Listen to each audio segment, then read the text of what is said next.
Un dimanche politique dans 64 minutes, c'est notre grand angle.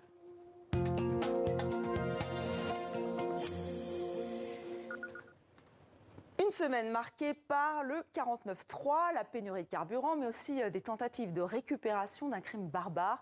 Benjamin Morel, bienvenue.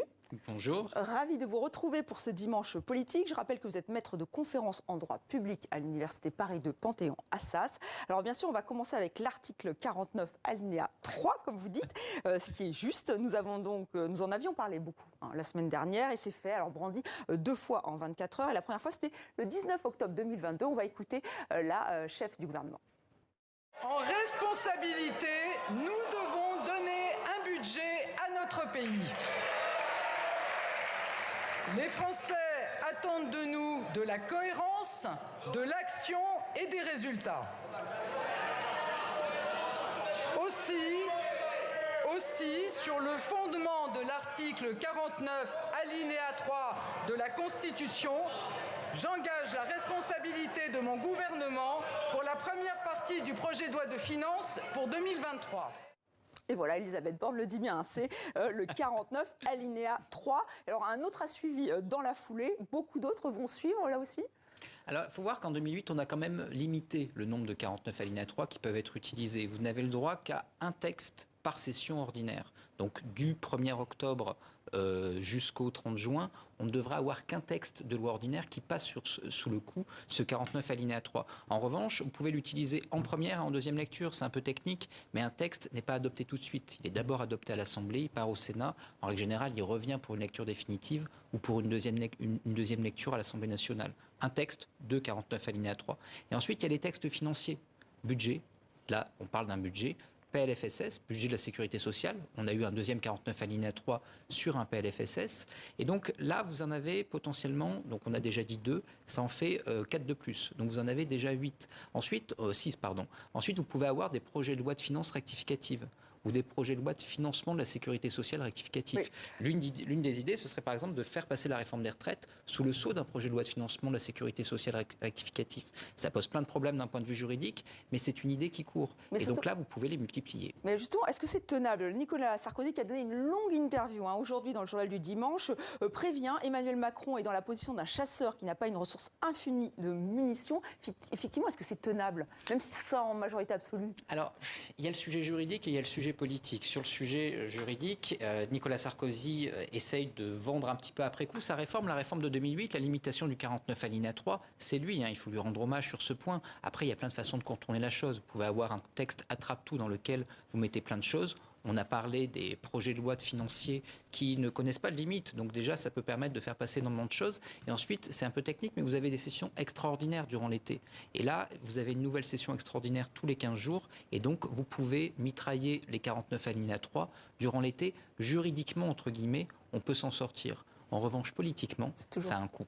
C'est un coût extrêmement important vis-à-vis de l'opinion et vis-à-vis surtout de vos propres députés, de votre propre majorité, qui par définition n'aiment pas vraiment être condamnés au silence. Alors Nicolas Sarkozy justement invite Emmanuel Macron à franchir le Rubicon de manière plus franche et donc de se tourner évidemment vers les Républicains. Est-ce que c'est possible pour vous ? Est-ce que c'est la bonne stratégie ? Là, je rappelle qu'il y a quand même 2 motions de censure qui ont été posées, de la NUP et du Rassemblement national. Les LR ont dit qu'ils n'allaient pas suivre ces motions de censure. Alors de fait, ils sont avec la majorité. Est-ce que ça peut aller plus loin ? Alors, ils refusent de faire tomber la majorité. Et ça, pour des raisons qu'on peut entendre. Parce que faire tomber une majorité en France, ça n'est arrivé qu'une fois sous la Ve République, une motion de censure adoptée, et il s'en est suivi une dissolution. Et cette dissolution, elle est en effet probable parce qu'Emmanuel Macron ne pourrait plus faire tenir un gouvernement. Or, LR aujourd'hui n'a pas vraiment intérêt à avoir une dissolution qui probablement mettra en danger beaucoup de ses députés qui sont dans une position qui, malgré tout, lors des dernières élections, a été assez délicate. Ensuite, se rallier à la majorité comme le veut Nicolas Sarkozy, pour LR, c'est compliqué tout bêtement parce que c'était une position qu'adoptait Nicolas Sarkozy, notamment avant les dernières présidentielles. Et beaucoup de députés LR, avant les dernières législatives, ont tendu la main à Emmanuel Macron.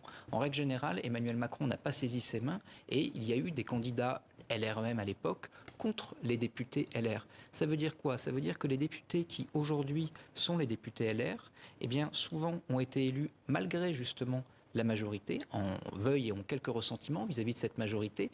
Et ensuite, ce sont les députés les plus à droite, les plus anti-macronistes qui, en règle générale, ont survécu à l'hécatombe des dernières législatives.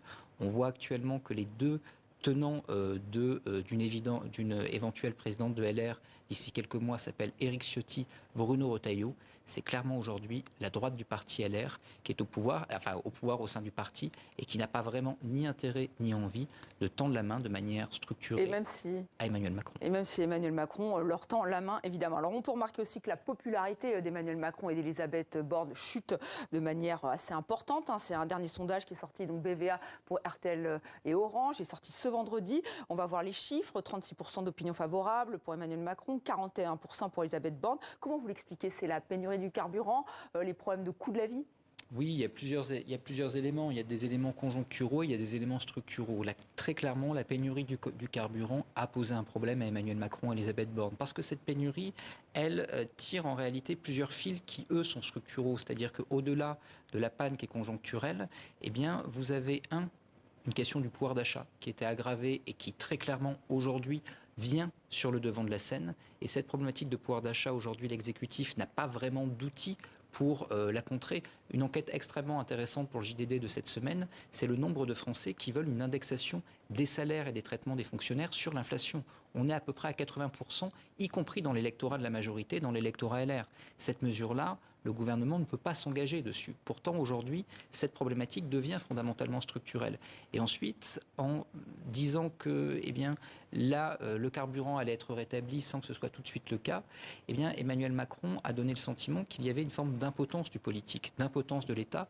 Or, en période de crise, un pouvoir doit pouvoir, justement. S'il ne peut pas, il est rapidement jugé comme étant problématique, non efficace. Et ça, aujourd'hui, ça entretient un sentiment de crise de la représentation dans lequel Emmanuel Macron est quand même bien empêtré. Mais ce qui pourrait expliquer cette chute de popularité. Alors pourtant, il y a eu une mobilisation assez mitigée mardi pour la grève générale. On entre 100 et 300 000 personnes selon la police ou la CGT. Et certains veulent y croire, à commencer par Jean-Luc Mélenchon. On l'écoute. C'est un bras de fer avec le pouvoir, une espèce de mai 68 perlé, quoi, si vous voulez.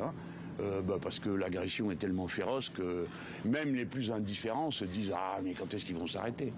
Donc voilà pour cette déclaration. C'est vrai que c'est étonnant. Vous l'avez dit, les Français sont inquiets pour leur pouvoir d'achat. Ils veulent une indexation.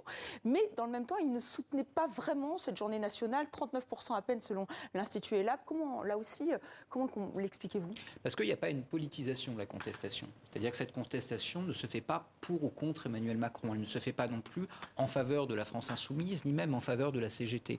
Le gouvernement a plutôt bien joué du point de vue de sa communication en expliquant que, grosso modo, cette grève dans les raffineries, c'était les salariés privilégiés. Mais est-ce que ça peut le devenir, justement?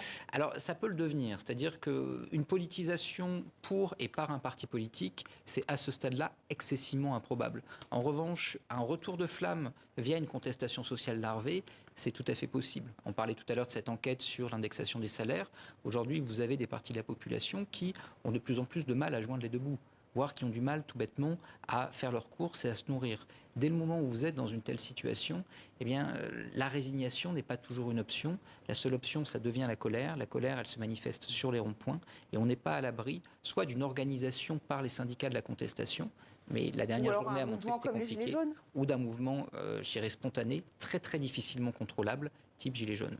Alors on va revenir aussi sur une autre séquence importante marquée par des tentatives de récupération politique après un crime barbare en France. Alors il y a eu beaucoup de dissensions, notamment au sein de l'extrême droite, entre Marine Le Pen et son rival Éric Zemmour. Minute de silence des députés RN devant l'Assemblée nationale contre manifestation de reconquête.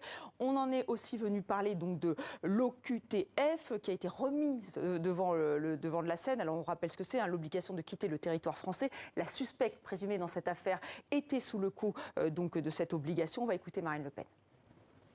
Ça ne date pas de l'arrivée au pouvoir d'Emmanuel Macron, mais personne n'y change jamais rien. Donc on se contente de noter que la loi n'est pas appliquée. Mais ça n'est plus possible. Voilà. Je pense qu'on assiste là, je l'ai dit, au crime de trop. Celui qui nous oblige maintenant à l'action et à l'action efficace. Alors est-ce que c'est un discours qui est audible ?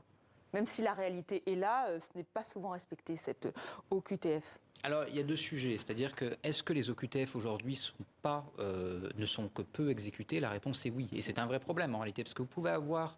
On parle beaucoup, on a une loi sur l'immigration environ tous les 2-3 ans. Mais cette loi sur l'immigration, elle ne sert pas à grand-chose parce qu'aujourd'hui, le problème n'est pas dans la loi. Le problème est dans l'application de la loi. Quand vous avez quelqu'un qui arrive sur le territoire, dont vous avez du mal à établir quel est son pays d'origine, parfois même quel âge il a, le renvoyer devient compliqué. Si jamais vous arrivez à établir et son pays d'origine et les conditions qui seraient celles d'un renvoi, encore faut-il que le pays qui est le pays d'origine accepte de reprendre son ressortissant. Et là, il y a un vrai problème, parce qu'aujourd'hui, la plupart des pays qui sont les pays d'origine refusent de reprendre leurs ressortissants. Il y a eu beaucoup de tensions, notamment avec les pays du Maghreb.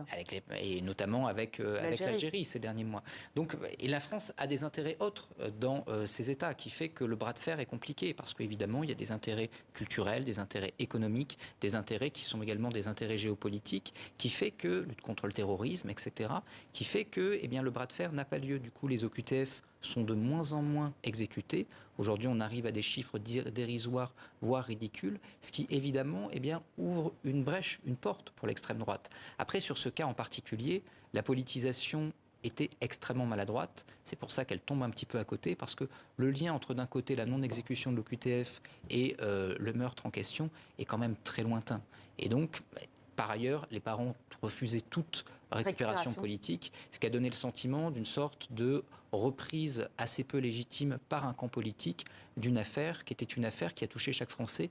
Donc là, on est dans le cas d'espèce d'une très mauvaise idée.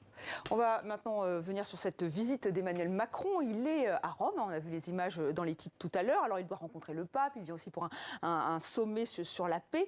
Mais est-ce qu'il va rencontrer Giorgia Meloni? C'est la question qui se pose, puisque même Olivier Véran n'était pas totalement très clair sur le sujet. Il doit la rencontrer, il va la rencontrer. C'est quand même la première ministre italienne. De toute façon, il finira par la rencontrer, quoi qu'il arrive. Un jour, il devrait y avoir un sommet européen et ils ne pourront pas s'ignorer ad vitam aeternam. Les mots ont été très durs. Souvenez-vous d'Emmanuel Macron, déjà en 2019, dans son discours de Quimper. Il parle de la lèpre populiste qui monte en Europe. À l'époque, il vise évidemment ce qui se passe en France, mais il vise surtout parce qu'on est dans les premiers gouvernements de Union Mouvement 5 étoiles Lega en Italie. Il vise également l'extrême droite italienne, notamment Salvini et Meloni. Donc les mots ont été très durs. Les mots durant la campagne italienne, vis-à-vis d'Emmanuel Macron et vis-à-vis de la France, ont été extrêmement durs également de la part de Giorgia Meloni. Après, les deux leaders sont condamnés à s'entendre, parce que sur beaucoup de sujets, notamment sur le sujet énergie aujourd'hui, il ne vous a pas échappé que la France avait quitté le marché européen de l'électricité il y a quelques jours. Puis elle est en dissension avec l'Allemagne, c'est compliqué. Elle est en dissension avec Berlin. C'est-à-dire qu'aujourd'hui, les intérêts français et les intérêts italiens sont en fait les mêmes. Ou en tout cas, ils sont excessivement proches sur la plupart des grands sujets économiques. Le problème vient plutôt des relations entre Paris et Berlin. Et dans ce cadre-là, Rome est un allié naturel. Encore faut-il dépasser ensuite les a priori, les difficultés politiques dans les deux capitales. Et là, c'est pas gagné. Eh bien, nous suivrons cela, évidemment. En tout cas, s'ils se rencontrent, ils auront beaucoup de choses à se dire. Merci, Benjamin Morel, d'avoir participé à ce dimanche politique. La chronique culture de 60.